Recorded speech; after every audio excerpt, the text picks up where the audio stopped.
Chris, thank you so much for being on the show. It's really good to have you. Thanks so much for having me, man.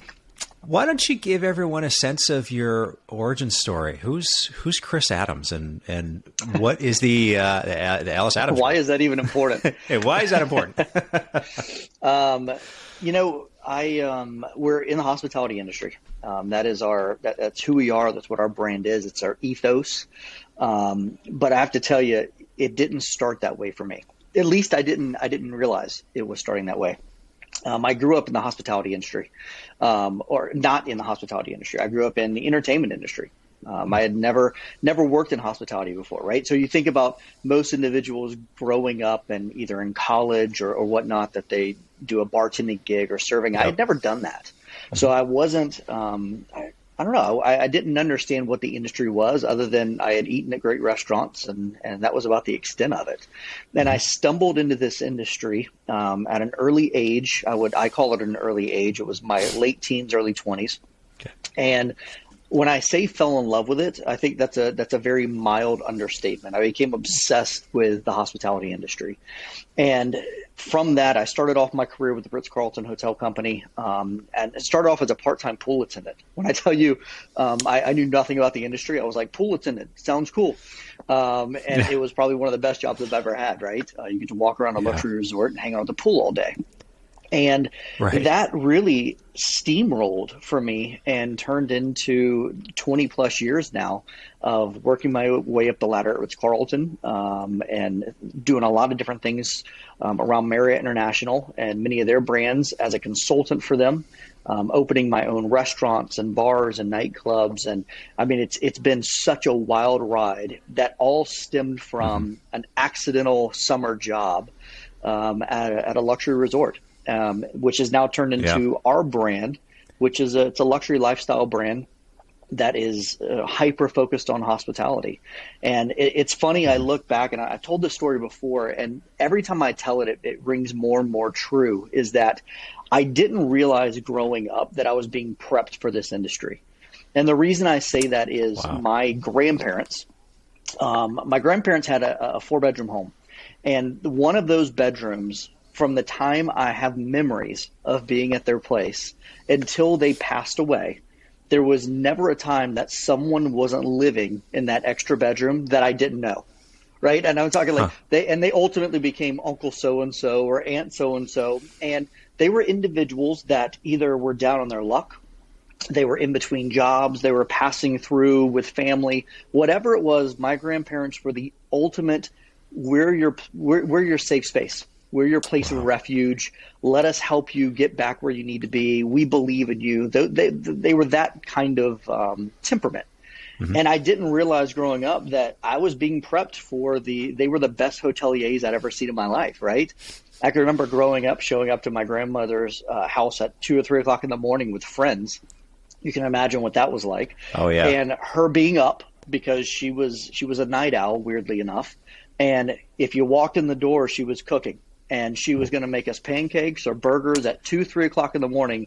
And all my friends wanted to go back to her house every weekend because they knew that they were going to get fed. And there was no questions asked. That's just the way it was. And so all of that led to where we are now. And it's such a simple story on the front end that has given me so many opportunities because of it. And I'm so grateful for being taught those things and grown up in that atmosphere. Without even realizing, I think, that it was happening.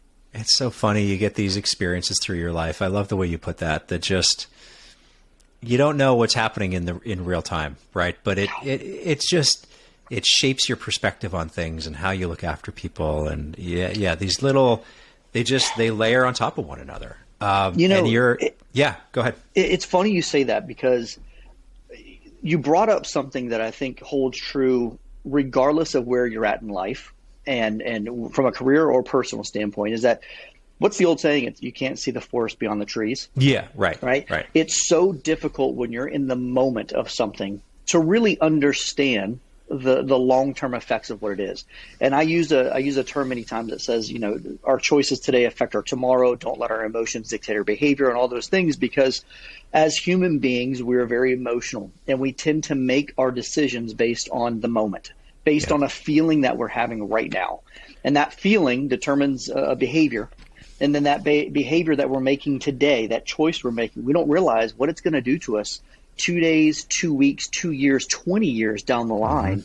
And I am so thankful that 20 plus years later, I can look back on, of all the bad choices I've made in life, some really good ones that I made early on, unknowingly. I'm not going to sit here and say that I was, some business guru at 22 years old, right? Yeah. But I made really, really good choices to identify what was happening at the moment and capitalize on it. And it's affected the rest of my life because of things I did, many, many years ago.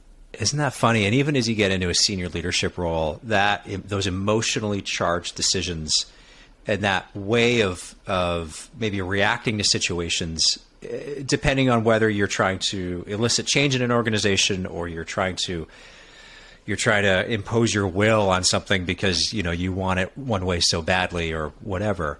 As you progress through your career, and I really want to get into this career progression thing with you. But that is one of those lessons that is, they're sort of hard fought wins. You win, you learn by trial and error. And it really does get you. It separates the people that are doing really well in the industry versus not, those that can maybe learn to take a more measured approach to things. I'm going to really quick story because I know we're going to jump into this, the progression, but there's something based on what you said that my mentor, Brian Sanders, is a huge Abraham Lincoln fan. And there's a story about Abraham Lincoln that is, none of us were there, so I don't know if it's true or not. But when I tell you it's amazing because it speaks to exactly what you were just saying. And it basically says that in the midst of going through the war when he was president, one of his generals refused to do what he had asked them to do. And he was irate. And I'm paraphrasing this, so please don't quote everything I'm saying here. But basically, let's go check your sources. Yeah, exactly. Don't fact check me on this. But he basically the general didn't agree with what he was asking him to do, and Abraham Lincoln was furious. He was ready to take this general, fire him on the spot, bring somebody new in to execute the vision that he had for the war that was going on, and ends up that he didn't end up doing that. And we go on and here we are, however many years later with our country and continuing to succeed, right? With Lincoln's legacy. Now, the cool part is after he had passed, they went into the Oval Office and they were cleaning out his things and they found an envelope in the top drawer that had listed on the envelope, never send. And when they opened it up, it was the letter that he had written to the general saying that you're fired, move on, I'm bringing somebody else in to take over your duties. And the lesson is what would have happened to our country, our nation, if he would have sent that letter? What would have happened if he would have been here in 2022 and had access to email, Twitter, instantaneous? Yep. And so the lesson is write down your thoughts, sit on them, think about them, let them marinate before you actually react based on an emotion, so you can ensure that you're making great decisions. So anyways, just it's such a cool story that I constantly have to remind myself of. I love that story. Now, you and I, we have very similar beginnings in this industry. I got into it right out of high school. The only thing I knew for sure when I graduated high school was that I didn't want to go on to university. I just wanted to get out there and work. And so I ended up getting a job at a luxury ski resort in the Canadian Rockies, which was only 3 or so hours away from where I grew up. It was a Canadian Pacific hotel. It's now Fairmont, a big luxury international brand. Yep. You joined up with Ritz-Carlton in an entry-level role, just like I did. I know how that shaped my perspective on this industry and the lens by which I look at everything now to this day. And through the early years of my career, not knowing any other way to do it other than that kind of luxury Fairmont way of providing service. And I mean, it's not just how you approach guests, it's how you interact with one another. It's how people are taken care of within the organization. It's systems and processes and documentation. Like you just think of everything, the whole castle. How is that for you? How has that affected how you approach this industry today? And do you think that if you had started with maybe, and not necessarily a fair question, but you've got exposure to maybe some, mid-scale and less, not as prestigious brands as Ritz-Carlton. If you had had a different experience at the beginning, do you think that would have affected how long you stay in it? And has it affected you having that Ritz-Carlton background into your career today? One, I could tell you, the Ritz-Carlton Hotel Company shaped who I am. I say this very openly, candidly, I am not who I am. Our brand and our company has not grown to what it is without the Ritz-Carlton Hotel Company. And I make no bones about that. I owe much gratitude. I have a very soft spot in my heart for that brand, because I owe so much to it. And I think the reason why is I believe that every person that's born on this planet has a purpose. They have something that has been bestowed upon them as natural talents and gifts. Regardless of what you believe in, your religious beliefs or whatever, I think that every person has just natural God-given born talents. Mm-hmm. And I think we struggle many times with determining what are those natural talents that we have, that we don't know why, we're just good at it. And where does our passion intersect? And when you can figure out where your passion intersects with those natural talents, that's the sweet spot. That's the paradise, you can say, of a career, where you hear people say, once you figure out what you're supposed to do, you'll never work a day in your life. And those are great things to say, but I think that's all driven on how you find your passion and where it overlays with what you're just naturally good at. And it's part of your DNA. I believe, for me personally, and I can't speak for everyone else, I believe this was in my DNA. I believe that whether I started with Ritz-Carlton or any other brand out there, at some point in time, this is who I am. Mm-hmm. The things that my belief system, what's in my core, my foundation of what I think is right and wrong, that's who I am. It just so happened that the timing of working with what I believe, especially at that time, was the number one luxury brand in the world, it aligned perfectly with who I am and my DNA. So do I think if I had worked for another company, I would still be doing this? Yeah. I don't think Ritz-Carlton necessarily instilled this in me that now I'm in love with hospitality. I think they awoken something, right? I think that they sparked something in me that I didn't realize was there. But I don't think that necessarily I chose this industry because Ritz-Carlton made me believe in it. Mm-hmm. So, and that's for me. I don't know that I can't speak for everyone else and where you are in your path, but I believe that they did a phenomenal job of aligning who they were as a brand, what their culture was, the foundational beliefs that they were built on it just spoke to me. It made sense. Everything about it it was natural. It felt like I had been a part of this my entire life, even though I was in it at that point for 2 and 3 days going through the countdown. So to answer your question, I owe everything to Ritz-Carlton because they sparked something inside me that I didn't realize is what I was supposed to be doing anyways.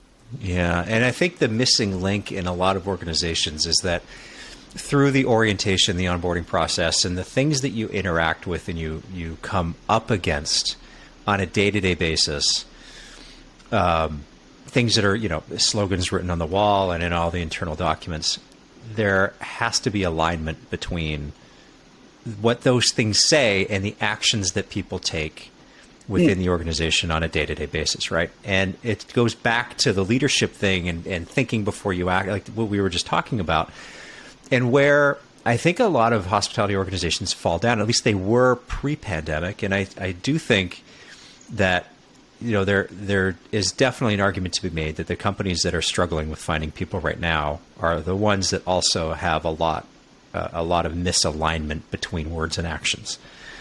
And Ritz-Carlton, I think, is a really great example of an organization that they walk the walk, right?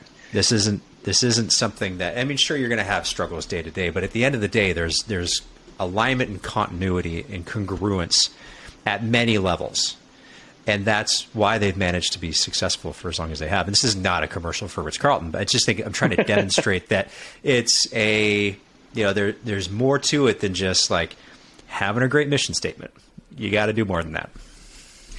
Yeah, I couldn't agree more. And you've so hit the nail on the head in everything you just said. And I think there's such a misunderstanding of what actual leadership is. And I think that term gets thrown around so much. And, we mistake titles with leaders.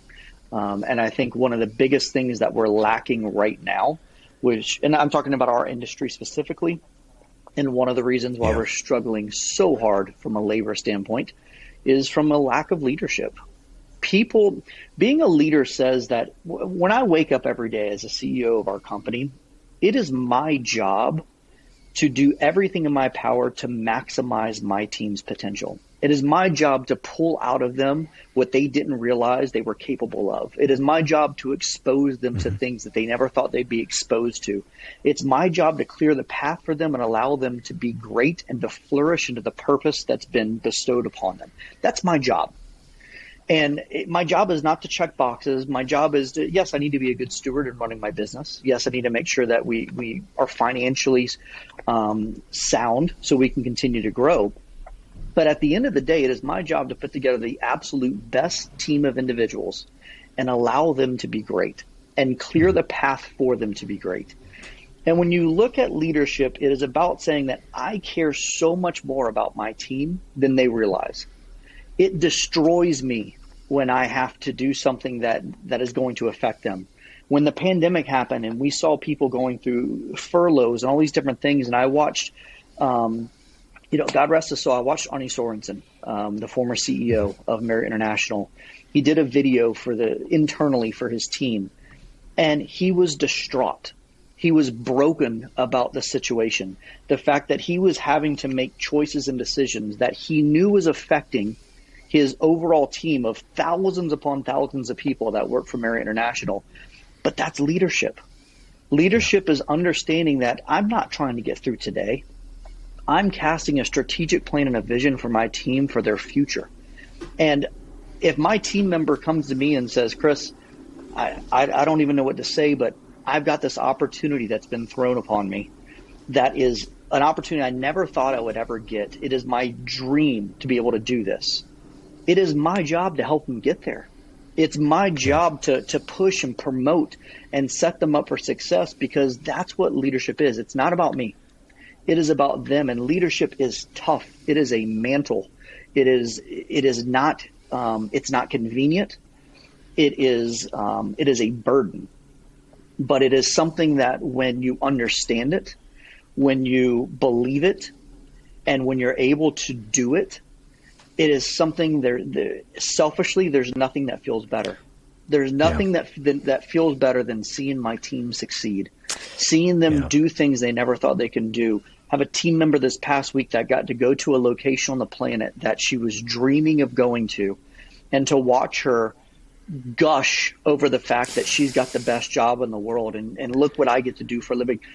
And all we did was put her in a position to be great.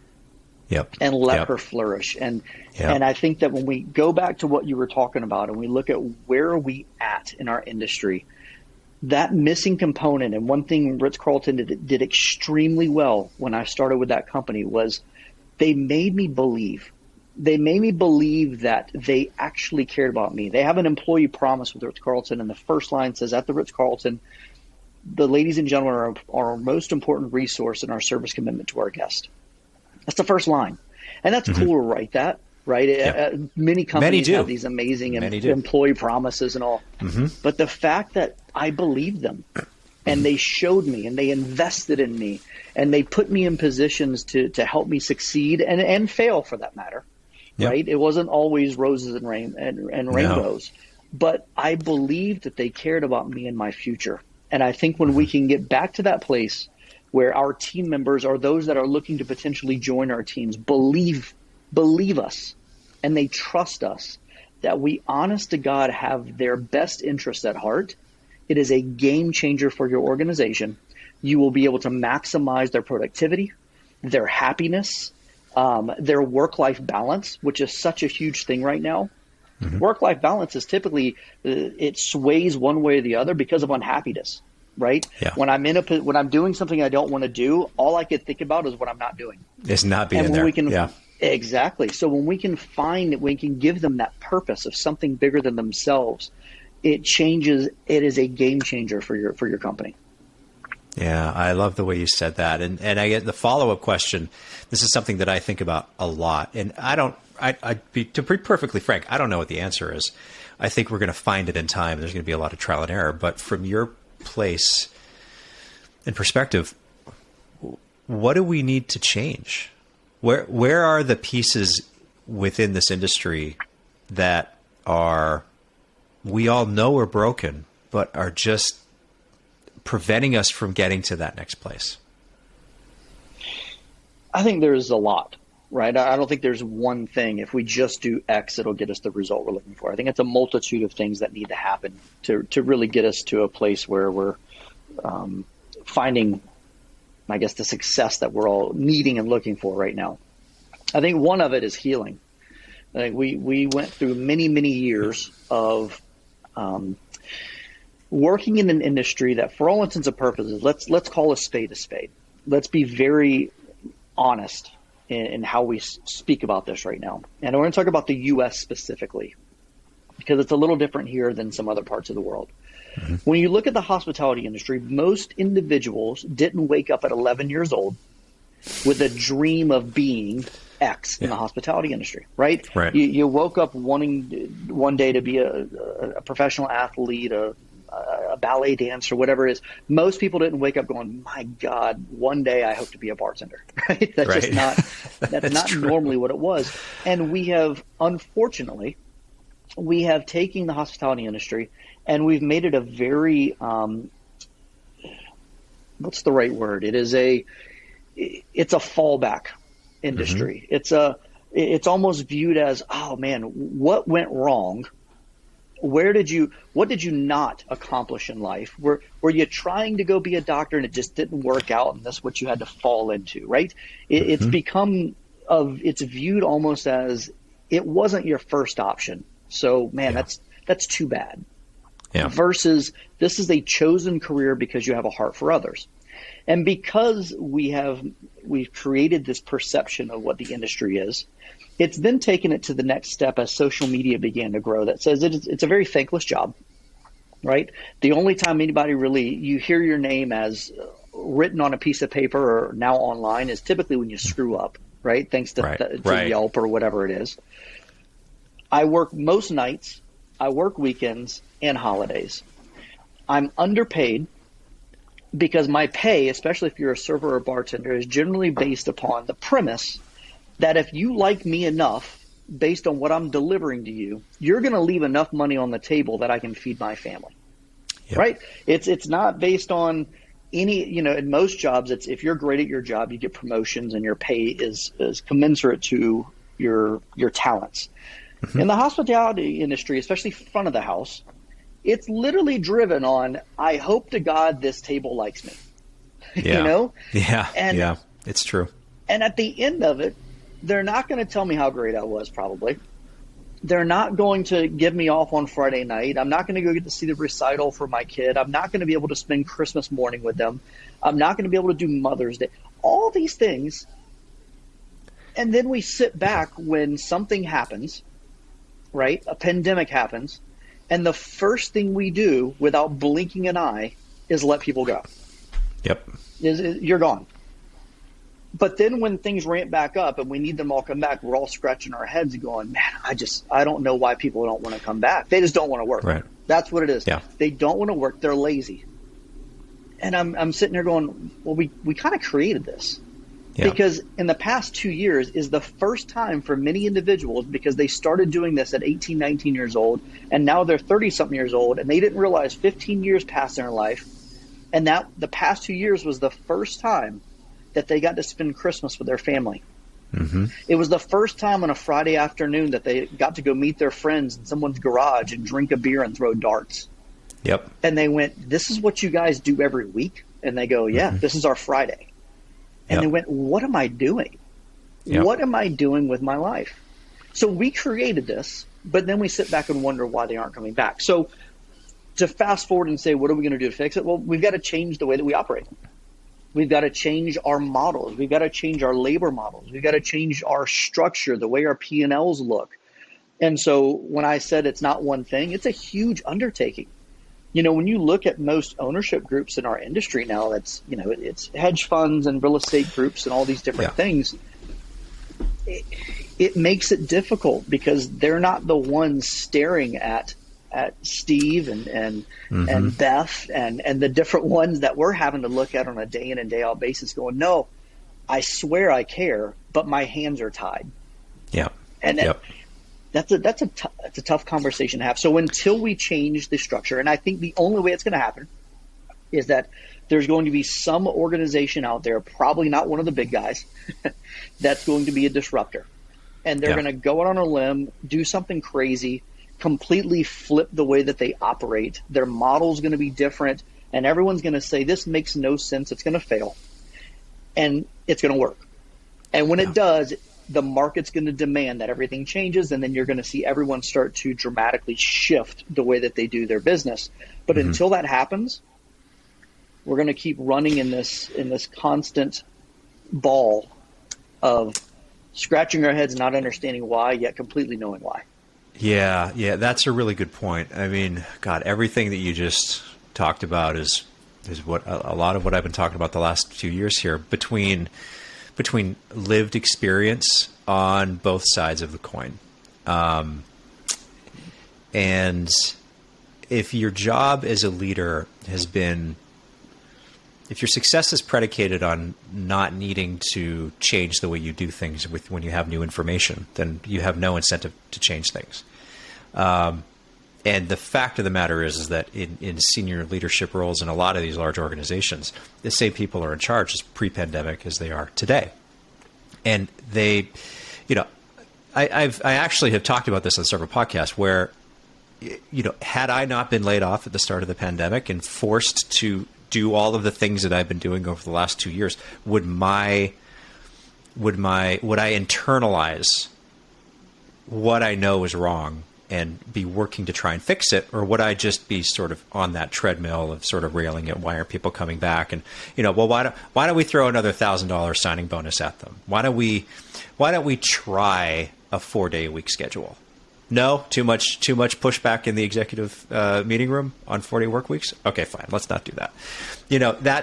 That would be the MO. And I do think your point about a disruptor coming up in the industry is a really good one, because it's the people that have been affected by what's been going on are the ones that are really thinking about how to change these things, and they're going to come out of nowhere. That's the thing that 2-3 years from now, that's going to be the I don't know, what's a good example in another industry, like when Uber kind of sort of came out of nowhere, or WeWork came out of nowhere. Well, not a great example of WeWork, but you know what I mean. Yeah, and I think you look at one of the things we tried to do was you look back at 07, 08 when the crash happened, and that's when some of the biggest companies we know now were established, right? That's when Uber was created, and many of these other companies. Yep. And it was out of the fact that you had individuals that said something's got to change. And change is tough.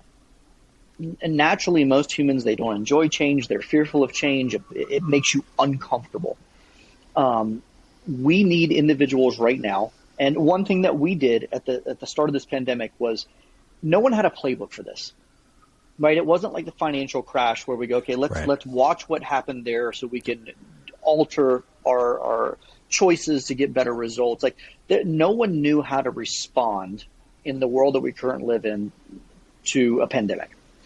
So we were all kind of just shooting from the hip, right? And hoping for the best, that we're making the best choices at the moment that we can based on the information that we're being provided. And the one thing that we did was I used 07, 08 as a model for me and say, at this point, I didn't know what was going to happen. All I knew was every time I turned on, whether it was the TV or the internet, it was the world's coming to an end. Yeah. Right?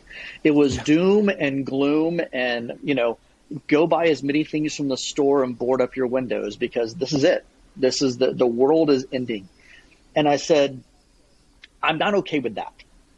And my theory was, if it is the end, then what do I have to lose? Yeah. Right? If this is it and it's what they say is going to happen, then no matter what I do right now, it really doesn't matter. Right. So Just try something different. That's it. I might as well do something different than everyone else, simply because if I listen to the narrative that they're telling me, it's irrelevant anyway. Mm-hmm. So we went the approach of saying, and I don't know if I was doing this for others as much as I was for myself. We went on dear God, it had to have been 40 plus days straight of going into the office. And when I tell you I go into the office every day, I'm talking like suited up, shaven. Like, I mean, you would have thought I was walking in to close a massive deal. I got up, got dressed, and dialed in every single day. And we would come to the office, and Maricela and I would come here, and she would set up the camera, and I would record. And you can go back. I think they're still on my Instagram somewhere or YouTube or something. Mm-hmm. And I would record from between a minute and 5 minutes long some type of leadership, inspirational message for the day. Yeah. And again, I didn't know if a single person would ever see this, right? I didn't have, at the time, thousands upon thousands of followers or anything like that. I was doing it because I said, if there's one person that stumbles across this and hears it and it helps them, then it's worth it. And I think that one person subconsciously for me was me. Yeah. It was telling myself what I needed to hear to be okay with change and to be okay with doing something different and to taking a massive risk. And during the pandemic, I can't tell you how fortunate we were that we grew as a company. We hired more people. We gave raises. We gave bonuses. Not a single person was furloughed. Wow. And it's not because I made some ingenious business decision that, I'm the Warren Buffett of knowing what's going on and what to do next. Mm-hmm. I just knew I couldn't do what was being said. I knew that if I was going out on my own terms, not because other people were saying this is just the way it's supposed to be. Right. And so I used 07, 08 as a model of how do we create something different outside the box. And we did. And that's what we started doing. And we've had amazing results because of it. Can't speak that for everyone, but I'm grateful that we found ourselves in that position.